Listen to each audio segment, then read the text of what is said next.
What's up, everybody? Hope everyone's having a fantastic day. I wanted to really jump on here and talk to you guys about 5 skills that investors, that real estate investors, wholesalers, people who invest in properties really focus on and master. Because this industry, being a real estate investor, it's so easy to get caught up in multiple different things, right? It's so easy to get pulled down reading this book or to focus here or to watch this YouTube channel or to jump on this on Facebook, and then you get pulled down multiple rabbit trails. And one of the things about making content is you make content based on what people want, right? Based on what people's interests are. And then you get pulled down and what goes viral and what doesn't. And a lot of times it's hard to get really a framework for what should I focus on. So that's what I wanted to give you guys today is what skills should you focus on in 2023 to be a real estate investor? And those skills really are all encompassing that if you get better at these things, that you will be able to gradually level up. It's that foundation. It's that thing that you put down.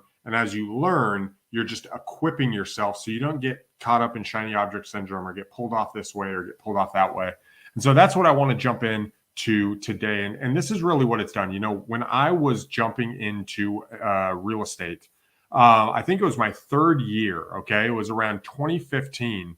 I was trying to figure out, okay, how do I constantly get deals? What do I do to get them? And I really spent time figuring out what is that marketing channel that's going to get me the best deals. And what I realized along the way, going after foreclosures, probate, and inheritance leads, was yes, that channel was important. That lead source was important. But what was more important was the ability to generate leads consistently.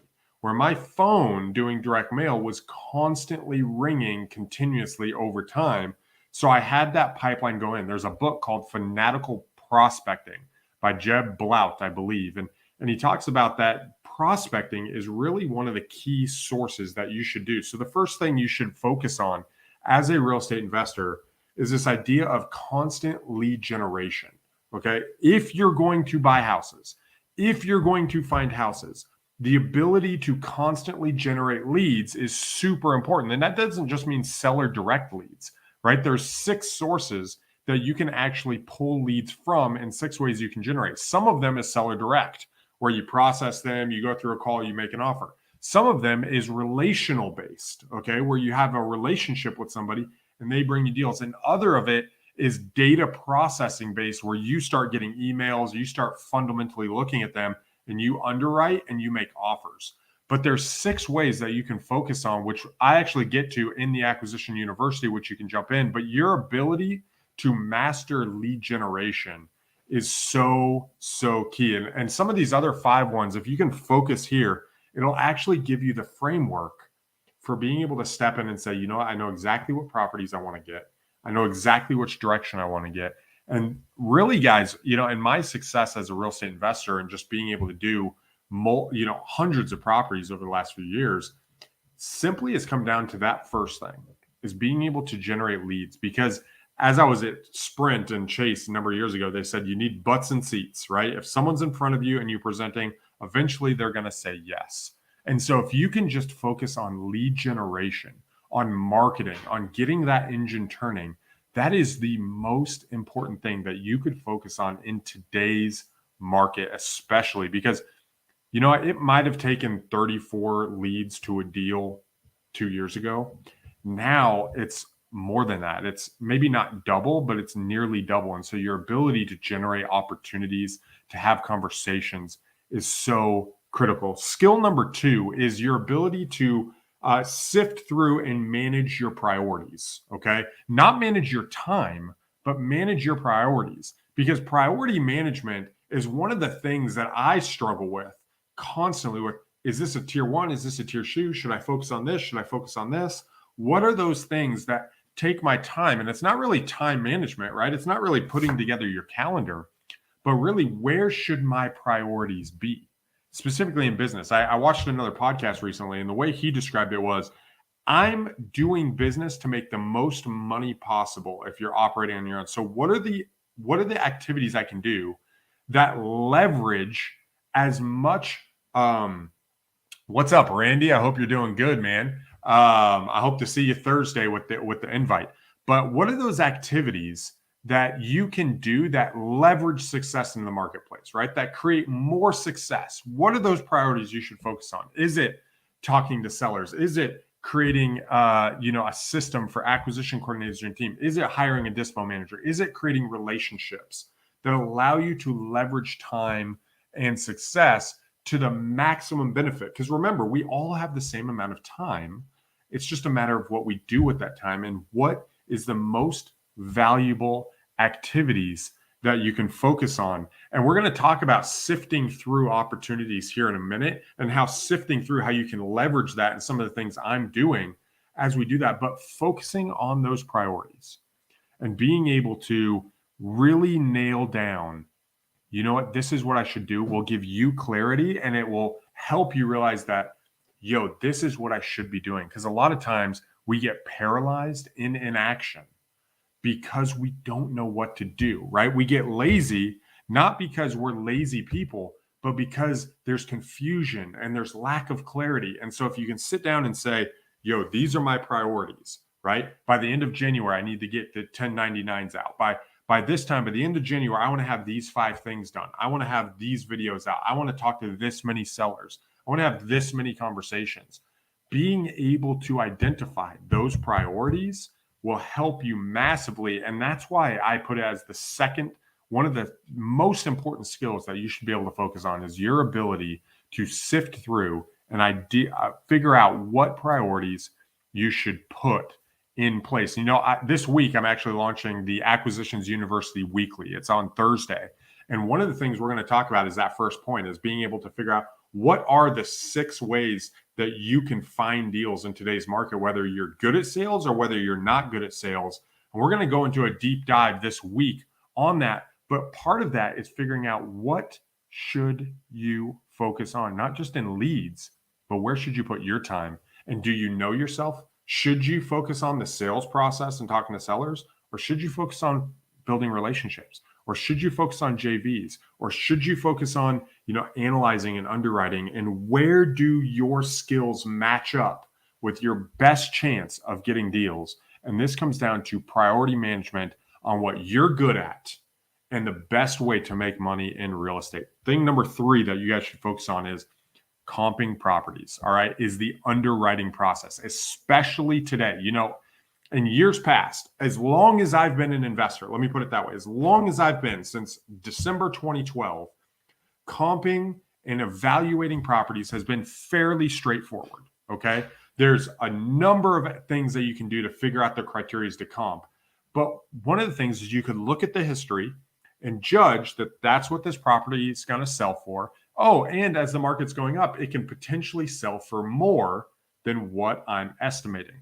Well, in a recession and in a down market that we're in now, where things are shifting, interest rates are going up, housing is slowing a little bit, how do you analyze your property to figure out what it can sell for? See, there's tons of opportunity in the marketplace. There's actually more people that are trying to offload and trying to sell deals, and there's more opportunity for creative financing and long-term rentals and these opportunities to hold and wholesale and flip. But the key is, do you know how to figure out the value and what that future value is going to be when you're done? Do you know what that Airbnb value is going to be? And are you overpaying or underpaying?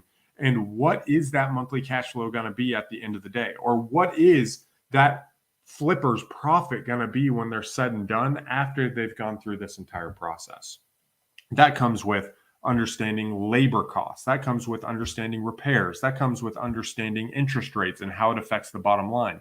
If you know how to analyze properties and you understand the cash on cash values, how to evaluate the house with neighboring comps and what terms, what criteria you should focus on with year built, square footage, active properties versus listed or versus pending properties versus sold properties, all of these things are going to help you in your success moving forward, where you can pick up a deal as a wholesaler and you can confidently talk to that buyer and say, hey, this is a deal and this is why. Or if you want to buy a property yourself, where you can look down and say, this is a deal and this is why, because I did my due diligence. And that's why it's the third thing that investors who are on the path to freedom, who are experiencing freedom, they really narrow down and niche down on, this is exactly how I analyze properties. And it might be a good opportunity for you to reach out to people and say, hey, how do you analyze properties?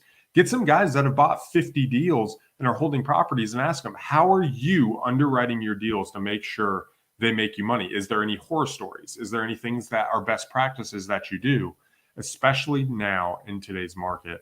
Because if you get stuck with the bag, it can really hurt you.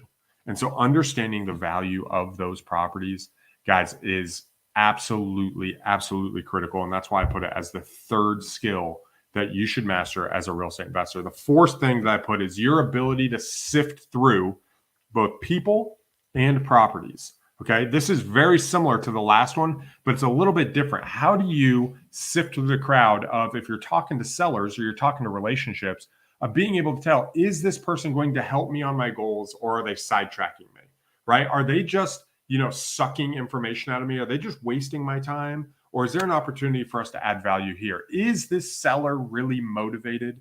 And being able to pre-qualify them and understanding just the real things that create a pre-qualified deal. Is there a need to sell now, right? Does the house meet the current condition or the current criteria that you have? Is their price correct, right? Are they even close, or are they unreasonable? And then just really diving into, is there any roadblocks that you can overcome and you can offer value to and help them? And if you can sift through people and you can sift through properties, your ability to buy more deals and feel confident is extremely, extremely high. I know guys right now, they're not interested in talking to sellers. Okay. They're not interested in being better at sales. What they do is they take properties, they take all the emails, sign up for everybody's email list. And then what they do is they get all the emails, put it through an underwriting process, funnel it through their own stuff, get a number, and then reach back out and say, hey, I'd be interested in that property at this price. And what it does is it takes all the incoming opportunities and they push out a price. And sure, if it's a wholesale, they might not be able to accept it. But what it does is it communicates that they are a legitimate buyer who's legitimately interested in purchasing. And the likelihood that the wholesaler asks the question and says, hey, what are you really buying? And then they understand they can create a relationship there. And that person who's good at underwriting properties will be able to buy the deals that they want in this coming season. Again, it's kind of an avenue of the first one, right? It's kind of that one of those 6 ways of how am I finding properties in today's market? But really, it's the skill of being able to sift through, right? To sift through and just, pan for gold, putting that bucket in the water and sifting through until you find a gold nugget and being able to say, you know what, that's exactly what I want. And then the very last thing is your ability to have the right conversation with people. What are your talking points? If you're interested in novations, for instance, right? You're trying to put it under contract and you're not going to wholesale it to an investor, but you're going to put it on the open market. How do you have the right conversation in a novation interaction? How do you have the right conversation with the person who's seller financing? How do you have the right conversation with someone who you're trying to buy the house discounted for cash? This is the last thing. And that's really what I focus on in Acquisition University is what does those conversations look like? And how do you find the deals that you need to find so you can be a better investor? And here's the thing. If you can focus on that conversation, right? 1, opening up the call in a way that frames it where they want to interact with you, overcoming resistance and what that looks like, being able to unpack motivation and why somebody is exploring what they're exploring and what's going on in their life, understanding their red flags and what they're dealing with, and then transitioning to building relational capital, negotiating, and putting a deal under contract.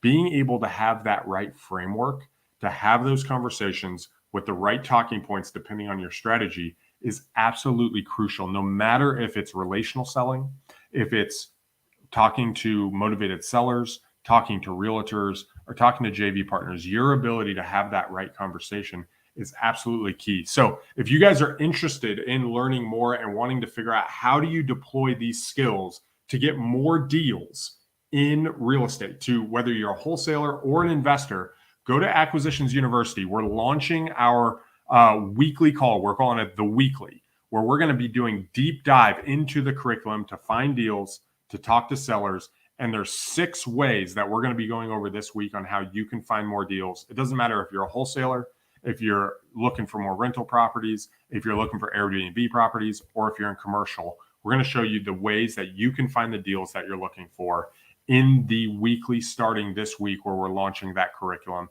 If you're interested, go to acquisitionuniversity.com, get on my schedule. Let's have a conversation and see how we can help you, or just DM me and reach out and we can have a conversation about it. But until next time, focus on these skills because these skills will help you get your next deals, guys. Until next time, peace.